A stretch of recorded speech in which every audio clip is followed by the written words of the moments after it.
Leyte First District Representative Ferdinand Martin Romualdez also kept the speakership of the House of Representatives. His election, however, has triggered a reshuffling of political alignments in the lower chamber.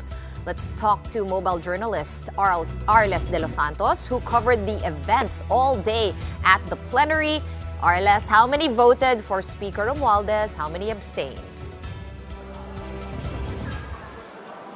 Sean, ngayong araw nga ay opisyal na binuksan ang 20th Congress kung saan dinaluhan yan ng 290 House members, pero may ilan na wala dyan dahil inaasahan natin na darating ang 317 na mga mambabatas. Kaya naman sa pagsisimula nito kanina ay agad ngang namili o naghalal ang mga kasama natin dito sa mababang kapulukan ng magiging House Speaker. At ayan nga, naging post si House Speaker Martin Romualdez na nagtala ng 269 votes kung saan 34 naman ang nag-abstain.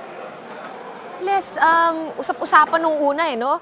Dapat lalabanan nila Toby Tiangco, posibleng si Albi Benitez, at kung sino-sino pa mag-challenge kay Speaker Romualdez. Ano nangyari at bakit hindi natuloy?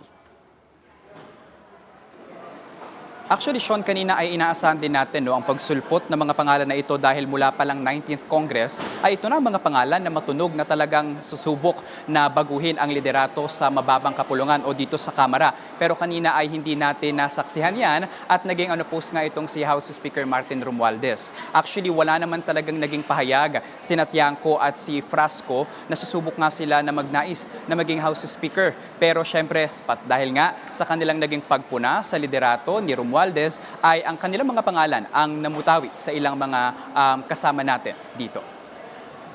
Nag-walk out nga ba si Congressman Paulo Duterte? Ano ba talaga nangyari?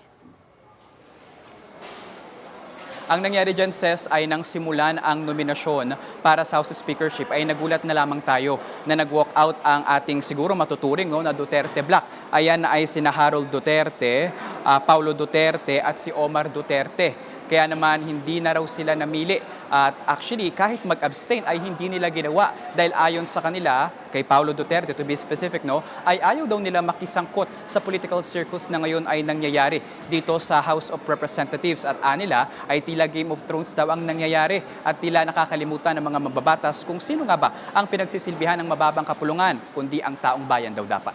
Speaking of Game of Thrones, Arles, nabanggit ko nga sa aking lead-in sa'yo, may reshuffling na naganap, may mga realignment. Bakit naman daw mas marami na ang minorya or minority ngayon sa lower house? Actually, Sean, bago pa magsimula ang 20th Congress ay inaasahan na natin ang landslide win ni House Speaker Martin Romualdez dahil nagpaabot na nga ng kanilang pagsuporta ang aabot sa 291 na incoming House members bago pa magsimula ang 20th Congress. Pero medyo nagbago yan Actually, bumaba pa nga kung tutuusin dahil instead of 291 votes for Martin Romualdez ay naging 269 na lamang yan. Pero yung 34 na nag-abstain ay hindi naman daw agad yan otomatiko na magiging bahagi sila ng minority bloc. Dahil kasama dyan sila Toby Tiangco at si Frasco na nagsabi na hindi sila sasali sa minority bloc bagkus sila ay magiging o mananatiling independent kasama ng mga Duterte na inaasahan din nating magiging independent para sa 20th Congress. Right, maraming salamat sa inyong update. Mobile journalist Arles de los Santos reporting to us from the Batasang Pambansa.